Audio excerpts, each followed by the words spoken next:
오늘 함께 묵상할 하나님의 말씀은 이사야서 42장입니다. 설교의 제목은 공의와 정의의 왕입니다.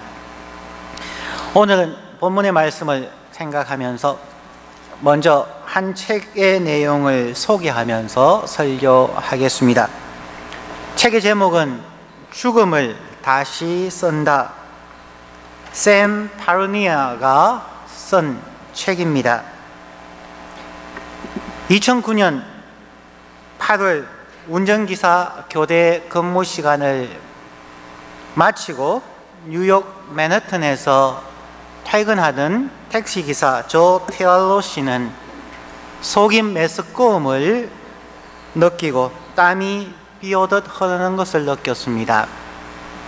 테일러 씨는 도로에 멈춘 차 안에서 발견되었습니다. 심장 정지, 의학적 사망 상태로 그는 긴급하게 병원 응급실로 옮겨졌습니다. 뉴욕 장로교 병원의 소생의학 전문 의료진은 냉각 식염수 등을 사용하여서 체온을 낮추고 뇌와 장기의 손상을 최소화하였습니다. 각종 약물과 첨단 기기를 동원하여서 심폐소생술을 시작하였습니다. 약 40분의 시간이 흘렀고 회생 가능성은 희박해졌습니다. 그때 누군가가 외쳤습니다. 잠깐만요, 맥박이 돌아온 것 같아요. 15분 뒤 조 테일러 씨의 심장은 다시 멈추었습니다. 그리고 의료진은 다시 한번 그의 심장을 뛰게 했습니다. 2번 사망했다가 살아난 것도 놀랍지만 다시 살아난 그는 더 놀라운 이야기를 했습니다. 인용하면 그렇습니다. 환하게 빛나는 존재를 만났습니다. 부피나 형태는 없었어요.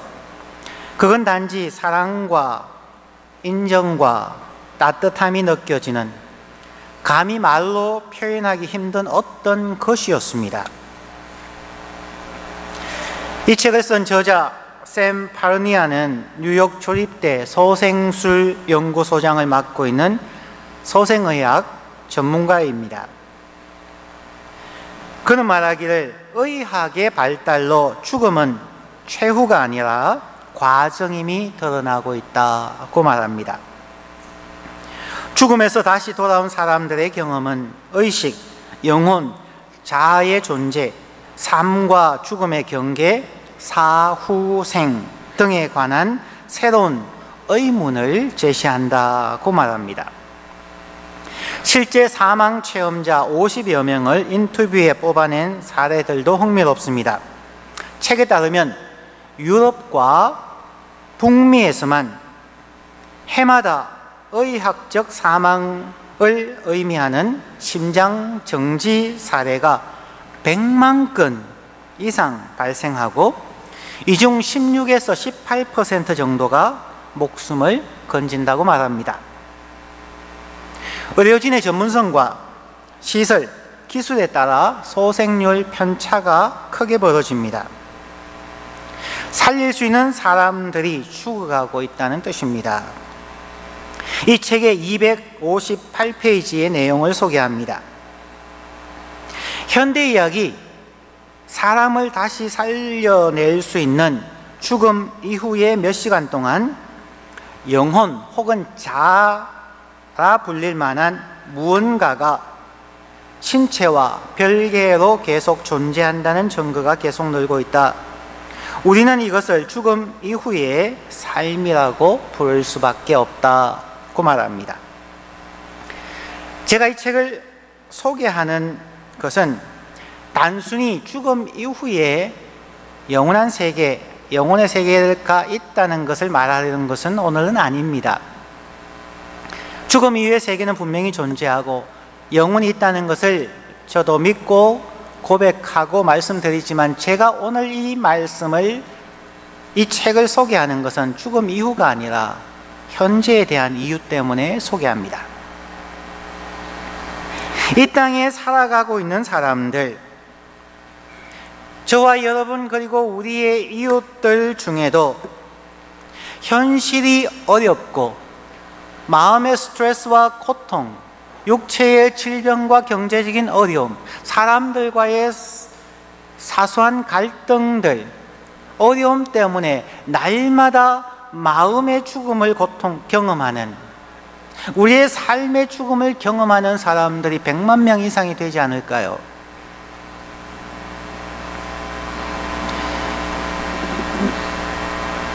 그 수많은 사람들, 저와 여러분 주위에 있는 이 수많은 수백만, 수천만, 알 수 없는 그 수많은 죽음을 경험하는 사람들 가운데 어쩌면 삶의 희망을 다시 회복하고 찾는 사람들이 이 책의 근거에서 어쩌면 16에서 18%의 사람들이 위로받고 힘을 얻고 삶에 대한 재도전의 의욕을 가지는 것은 아닐까요?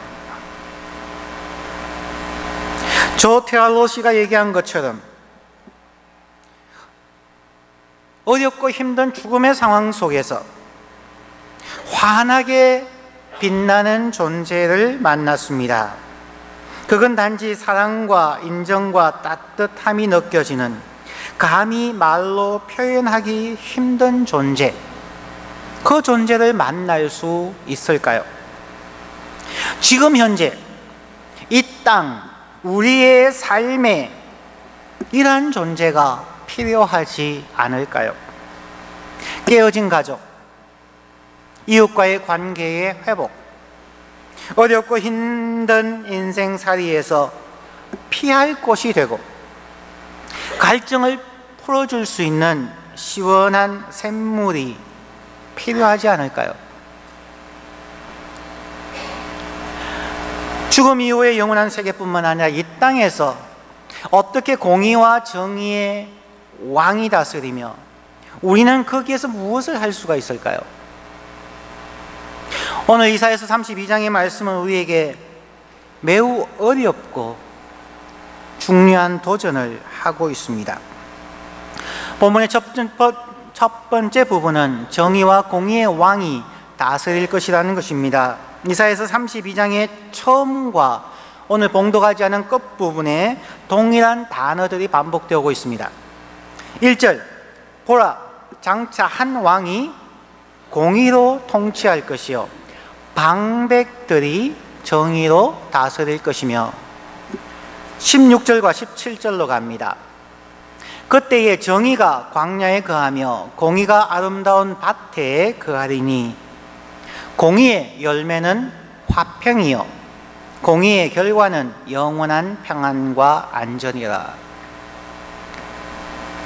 한 왕, 한 메시아, 한 신이 이 땅에 오시는 이유는 어렵고 힘든 삶의 삶 가운데서 공의의 열매인 화평을 주고 공의의 결과인 평안과 안전을 주기 위함이라는 것이죠. 반복되어지는 단어 공의와 정의, 이사야 선지자 시대의 사람들에게 이사야가 예언한 것일 뿐만 아니라 오늘날 우리에게 주어지는 하나님의 말씀입니다. 장차 그리고 지금 현재 공의와 정의로 다스리는 왕이 오실 것이고 오셨습니다. 공의와 정의는 상호 교환하여서 사용할 수 있는 단어입니다. 동전의 앞 뒷면과 같은 것이죠. 그러나 구태여 두 개념을 나누자면 지난번에 설교드렸던 내용입니다. 먼저 righteousness, 공의라고 하는 것은 관계성의 회복을 의미합니다. 하나님과 사람 사이의 관계가 죄로 인하여서 파괴되었습니다. 하나님과 사람의 관계가 멀어져 버렸습니다. 사람이 죄를 범하게 되면서 하나님과의 관계가 형성하고 유지할 수 있는 하나님이 세우신 기준을 사람은 더 이상 지킬 수 없게 되었습니다. 사람들의 노력이나 성취로서 하나님과의 관계를 회복할 수 없게 되었다는 것은 우리의 삶의 경험을 통해서도 알 수 있는 것입니다. 하나님께서 하나님과 우리의 관계를 유지하기 위하여서 요구하시는 그 기준을 성취할 수 있는 방법을 하나님은 찾기 시작하셨습니다. 그것이 바로 궁극적으로 하나님께서 예수 그리스도를 이 땅에 보내셔서 우리의 모든 죄를 대신 지고 죽으심으로 우리의 죄를 덮으시고 우리를 하나님께로 다시 나아가게 하는 회복의 역사입니다. 이러한 복잡한 신학적인 요인들을 모두 설명하고 기억하기에는 시간도 부족하고 어렵습니다. 그래서 간단하게 한 문장으로 소개를 해드리죠. 공의는 하나님의 기준을 맞추어 하나님과의 관계를 회복하는 것입니다. 정의는 이 땅에 살아가는 사람들에게 기회의 균등과 더 나아가서 사회적 약자를 돌보는 것이 성경적 정의입니다. 이 일은 한 왕과 수많은 방백들이 협력하여 함께 이루어갈 것임을 오늘 이사야서 32장 1절에서 말하고 있습니다. 한 왕이 이루어갈 수 있는 것이 아닙니다. 한 왕과 방백들이 협력하여 이루어가는 하나님의 나라입니다.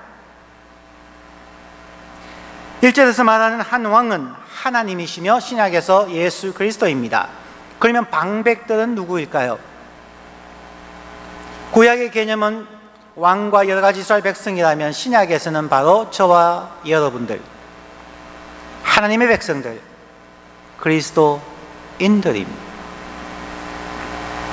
하나님은 저와 여러분의 협력이 없이 하나님의 나라를 이루어갈 수 없습니다. 많은 사람들의 노력은 하나님의 협력 없이 이 땅의 행복과 평화를 이루어갈 수 없음을 우리는 역사를 통해서 볼 수 있습니다. 하나님은 하나님이 하셔야 할 일을 하셨고 앞으로도 끊임없이 반복해 갈 것입니다. 예수 그리스도 안에서 하나님과 우리의 관계를 회복하기 위하여 끝없이 우리 안에 거하시는, 또한 이 땅에서 역사하시는 성령 하나님께서 말할 수 없는 탄식으로 기도하며 그 예수 그리스도의 십자가의 보혈과 은혜를 각 사람에게 공급하시고 적용해 가실 것입니다. 그 하나님의 공의가 온전히 이루어지기 위하여서 우리는 정의를 통하여서 하나님의 공의를 이루어가게 될 것입니다. 먼저 하나님이 하시는 일에 대해서 신구약 전체를 통하여서 한번 생각해 보기를 원합니다. 하나님은 죄로 인해 분리된 사람들과의 관계를 회복하시기 위하여 최소 5가지의 방법을 사용하셨다고 저는 생각합니다. 저는 이것을 하나님의 교육학, 하나님의 공의의 방법론이라고 생각을 합니다. 하나님은 첫 인류인 아담과 하와의 범죄로 인하여서 하나님과 분리된 직후부터 사람들과의 회복을 위한 계획을 세우시고 여러 방법들을 사용하셨습니다. 고대에는 전통적으로 신이 임재하는 곳이 이 땅에서 가장 높은 곳, 즉 가장 높은 산의 정상이 신이 존재하는 혹은 임재하는 곳으로 여겼습니다. 그래서 모세도 하나님의 십계명을 받기 위하여 시내산 정상에 올라가서 하나님을 만납니다. 산의 정상 부분 꼭대기로 올라가기 위한 방법으로 하나님과 인간의 회복을 설명해 보겠습니다. 산 꼭대기, 즉 산 정상에 올라갈 수 있는 5가지 방법입니다. 첫 번째는 지도를 사용하는 방법입니다. 지도에는 자세하게 산의 형태와 어느 곳에 계곡이 있고 어느 곳에 물이 있으며 어느 곳에 낭떠러지가 있고 어느 곳에 올바른 길이 있으며 자세하게 상세하게 나와 있습니다. 사람들은 그 책을 보면서 산 정상에 올라갈 수가 있습니다. 여러분들 요즘은 여행을 많이 하니까 단순하게 어떤 지역을 가서 보는 것으로 만족을 얻지 못하지요. 여러분의 여행을, 목적지에서의 경험을 최대화할 수 있는 방법은 출발하기 전에 관련되는 수많은 자료들을 인터넷이든 책에서 찾으셔서 미리 연구하고 보고 가셔야, 뭐 루브르 박물관에 가서 그냥 좋았다가 아니라 어디에 어떤 그림이 있고 어떤 작가가 어떤 것을 썼으며 사전에 준비해서 연구하고 가셔야 효과를 볼 수 있는 것처럼, 하나님을 만나러 갈 때에 하나님을 만나는 방법에 대해서 자세하게 쓰여져 있는 지도 책들을 연구하고 알고 가는 것이 하나님과의 만남에 도움이 될 것입니다. 이 지도가 바로 하나님께서 이스라엘 백성들에게 주어진 성경, 율법입니다. 율법에 보면 사람의 약점과 사람이 안전하게 가야 할 길과 하나님을 사랑하고 이웃을 사랑하는 길들에 대해서 너무나 상세하게 적혀져 있습니다. 그런데 구약에서는 성경 두루마리를 가지고 있는 사람이 이스라엘 전체에 몇 명이 없습니다. 인쇄술이 발전하지 않았고요. 이 지도책이 없어서 그들은 제사장이나 선지자의 강론을 듣고 조금씩 기억하였기에 그들은 지도를 통하여서 산 정상에 올라가는 것이 불가능했습니다. 실패했습니다. 오늘날은 성경책이 전 세계의 베스트셀러라고 하고 각 집마다, 그리스도인들의 집마다 몇 권씩 있지만 우리는 그 지도책, 성경책을 읽지도 연구하지도 않기 때문에 우리가 산에 올라가는 것, 매주일 날마다의 삶에서 하나님을 만나는, 하나님의 공의를 체험하는 것에 날마다 실패하고 있지 않습니까? 두 번째 방법은 가이드입니다. 경험이 많은 관광 가이드, 히말라야 산맥을 올라가도 샤우파가 있고 새로운 지역에 가면은 안내원들이 있습니다. 하나님께서는 이스라엘 백성들에게 왕들과 제사장들과 선지자들과 사사들과 성숙한 그리스도인들을 보내주셔서 그들을 통하여서 하나님께 더 나아갈 수 있도록 하나님은 인도하셨습니다.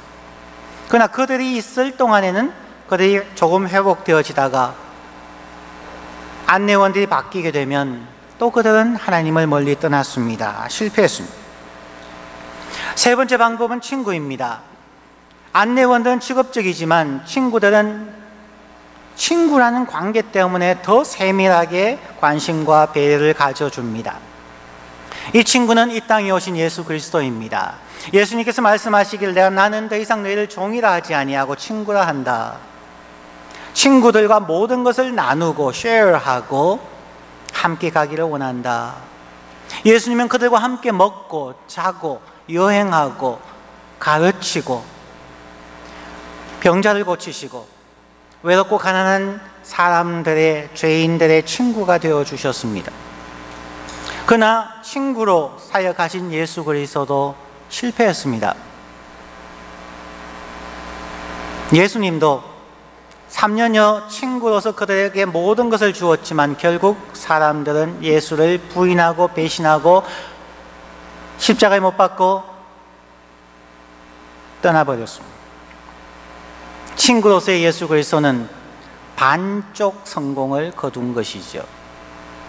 네 번째는 종입니다. 그는 사람들에게 버림을 당하고 사람들보다 더 낮아져서 사람들이 거주하는 그 아래 죽음에 들어가셨고 죽음에서부터 밑에서부터 우리를 어깨에 무등 태우고 다시 하나님께로 올라가십니다. 우리 어린아이들이 너무 힘들 때에 부모님들이 목마를 태우든지 업고 안고 올라가는 것처럼 예수 그리스도는 우리의 종이 되어서 우리를 무등 태우고 하나님 앞으로 나아갑니다. 그러나 이것에도 조건이 있습니다. 예수님의 어깨에 올라타는 것이 안전하다고 믿고 고백하고 의지하는 사람들만 산 정상에 올라갈 수가 있습니다. 그런데 이렇게 산 정상에 올라간 아이들은 때를 서고 자기 뜻대로 되지 않으면 부모님에게 원망하고 불평하죠. 부모님들이 하루 세끼 밥 먹여주셔도 그들은 원망합니다. 그래서 마지막 5번째가 롤더십입니다. 주대심입니다. 예수 그리스도는 하나님이십니다.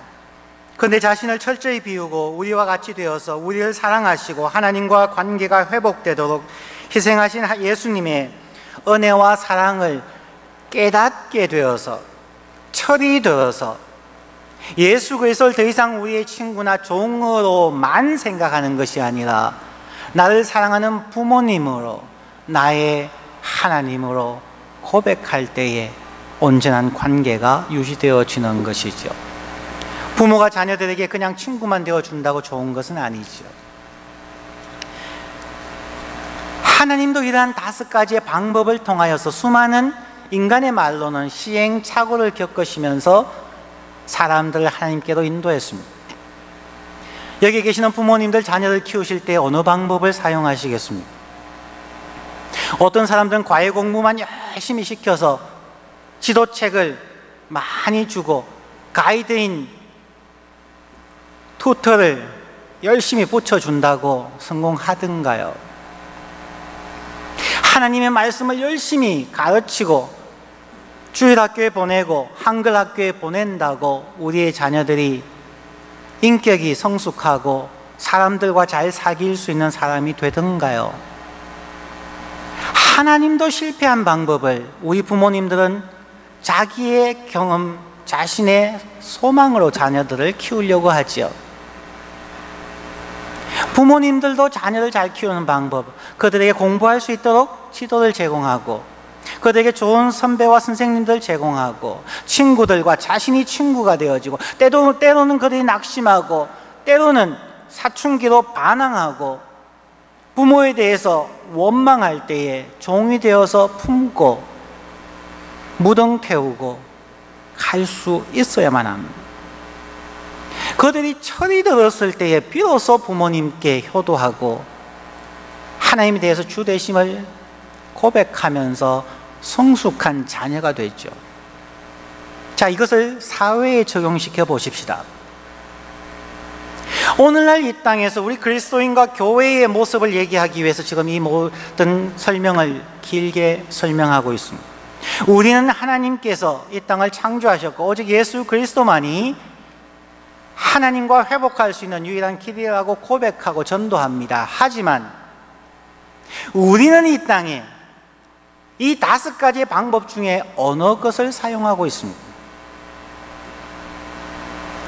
교회는 세상을 향하여서 자, 이것이 하나님의 말씀이다라고 성경책을 던져주고 단순하게 지금은 아니지만 과거에는 호텔 가면 기도원 성경책이 있고 노방전도를 하고 이것이 진리의 말씀이라고 말로만 하고 있지 않습니까?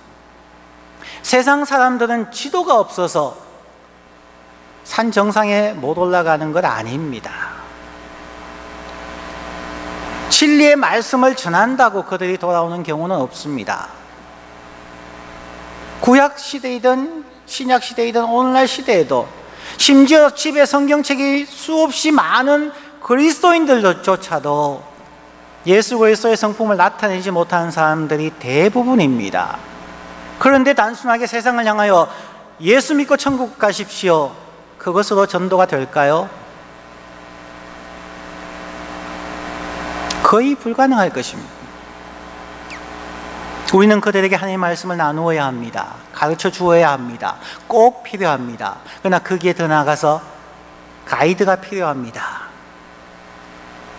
어떻게 사는 것이 하나님의 사람으로 사는 것인가를 롤 모델처럼 보여주고 그들에게 옆에서 가정교사처럼 이끌어 갈 수 있는 롤 모델이 필요합니다. 오늘날 교회들이, 오늘날 그리스도인들이 세상 사람들에게 가이드 역할을 하고 있을까요? 100년 전에 한국은 독립운동이든지 신문물이든지 학교, 병원 모든 면에서 세상에게 훌륭한 가이드의 역할, 완벽하지는 않지만 가이드의 역할을 했습니다. 그 가이드 역할에 1907년에 그 놀라운 회개운동을 통하여 평양 대부흥 운동이 일어나고 엄청난 전도가 이루어졌었지요. 그러나 오늘날은 그러한 모습이 우리에게 턱없이 부족하다는 것입니다. 부모가 자식에게 모범이 되지 못하고 교회가 사회에게 가이드로서의 롤모델이 상실되어졌기 때문에 더 이상 전도는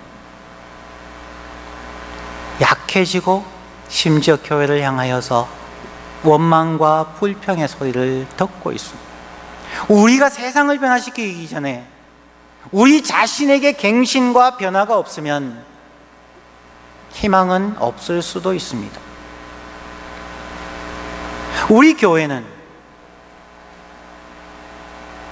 이웃들에게 친구로 다가가고 있습니다. 어렵고 힘든 자들에게 시간을 보내며 함께 앉아서 푸념을 들어주고 말없이 옆에 앉아서 어깨 한번 토닥여주는 친구로서의 교회, 친구로서의 그리스도인들이 이 땅에 얼마나 있을까요? 교회 안에서 자기들끼리는 잘합니다. 수련회도 하고 밥도 같이 먹고 기도회도 하고 제자훈련도 하고 자기들끼리는 너무 잘합니다. 하지만 하나님의 공의는 하나님과 모든 사람들의 관계의 회복인데 관계에서 떨어져 있는 그들에게는 전혀 친구로 다가가지 않으면서 이미 있는 자들에게 친구로 살아갑니다. 오늘날 교회와 세상은 이웃들에게, 교회 밖에 있는 자들에게 종으로서 나아가고 있습니까? 무등 태우고 등에 업고 안고 우리는 그들이 힘들어할 때에 그들을 캐리해서 가고 있습니까? 이 모든 것이 너무 어렵습니다. 그래서 예수 믿는다는 것 다시 한번 고민하십시오. 예수 믿는 것 정말 어렵습니다.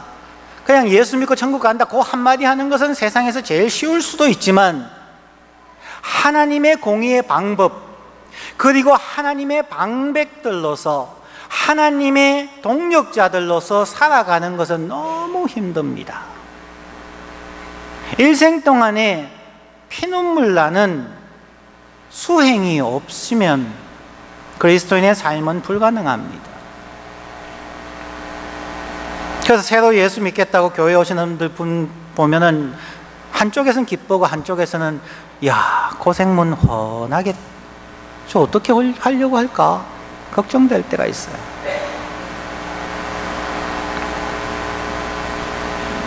우리가 학교 공부하고 직장에서 살아남기 위해서 노력하는 그 정말 피눈물 나는 노력들이 하나님의 방백으로서의 삶에 반드시 있어야 하기 때문에 어렵다는 것입니다.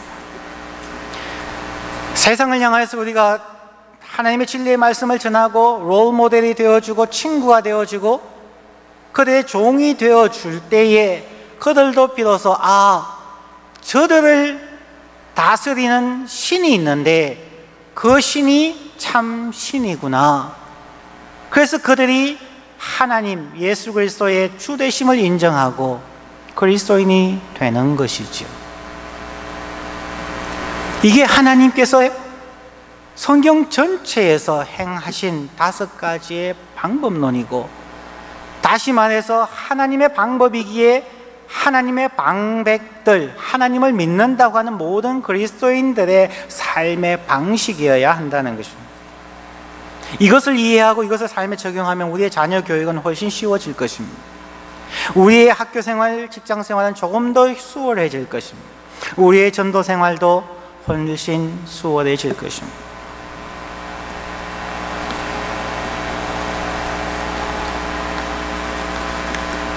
이제 성경에서 말하는 방백들, 즉 우리 그리스도인들의 사명을 생각을 해보십시오.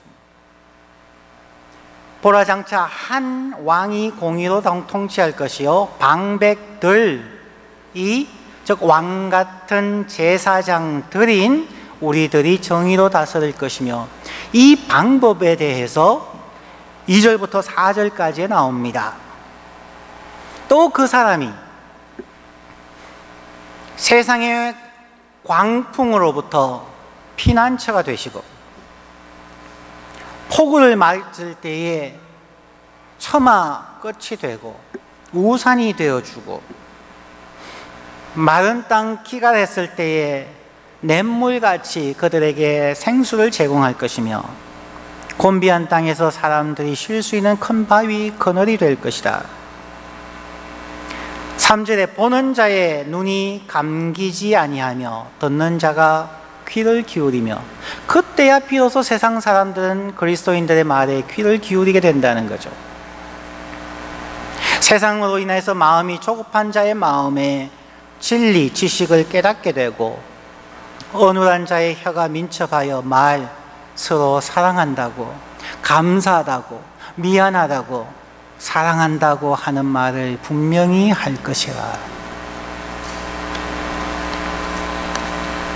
우리 그리스도인의 삶, 우리 교회의 모습이 이러해야 함을 오늘 이사야 32장은 말씀하고 도전합니다. 교회들이 자기 교인들만을 위해서만 프로그램을 만들지 말고 교회의 재정의 대부분을 자기 교회 안에서 사용하려고 하지 말고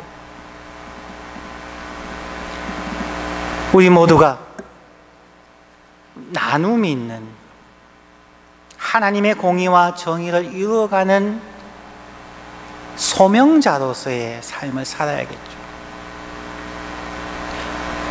그러기 위해서는 우리는 더 열심히 성경적으로 11조가 맞느냐 안 맞느냐, 신약에서는 그것이 필요하냐 안 하냐, 그런 논란은 무의미한 것입니다. 하나님의 사람이기에 하나님 한 왕이 공의로 통치하시고 우리가 정의로 이 땅에 하나님의 나라를 이루어가기 위해서는 11조뿐만 아니라 각양 우리의 가진 모든 리소스를 동원해서 함께 나누고 함께 섬기고 하나님의 나라를 이루어 가야겠죠. 신명기서 14장 28절부터 29절에서 말합니다.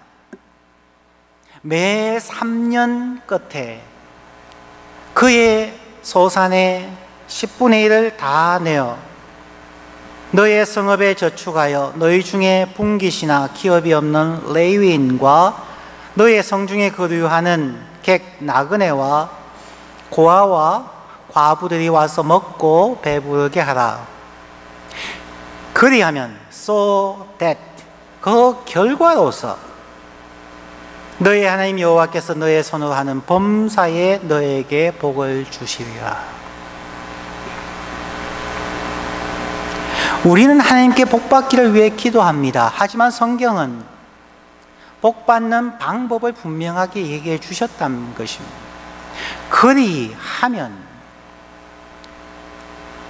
우리의 11조와 우리의 가진 것을 나눌 때에 정의, 기회의 균등과 약자들을 돕는 정의를 이루어 갈 때에 비로소 너의 하나님 여호와께서 너의 손으로 하는 범사에 너에게 복을 주실 것이다. 얘기합니다.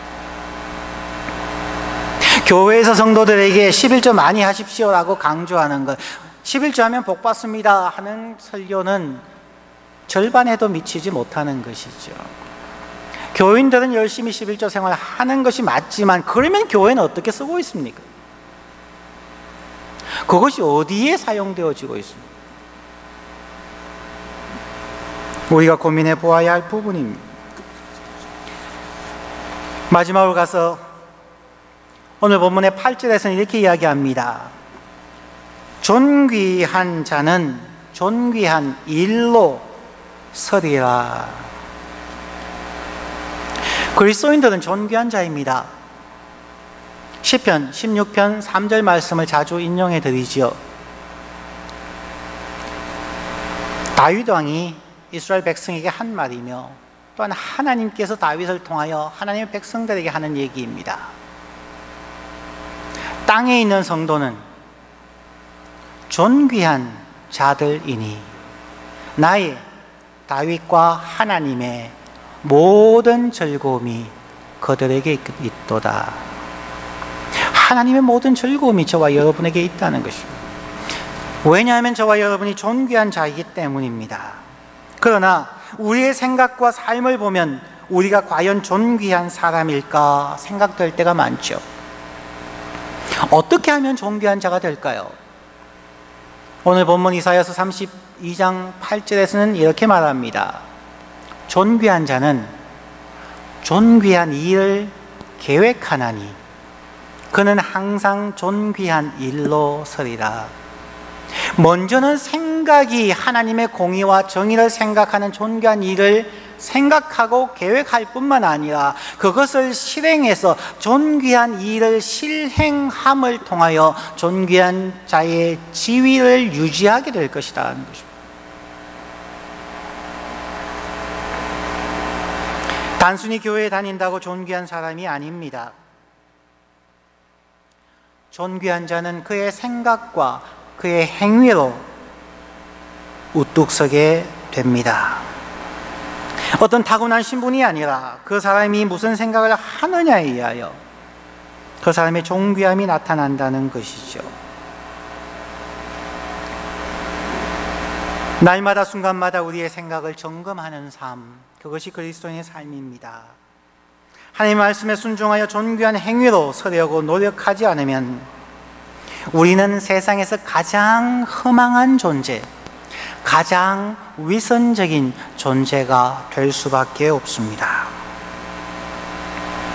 그리스도인들이 그리스도인이 되는 비결은 예수 그리스도가 된 비결에서 배울 수가 있습니다.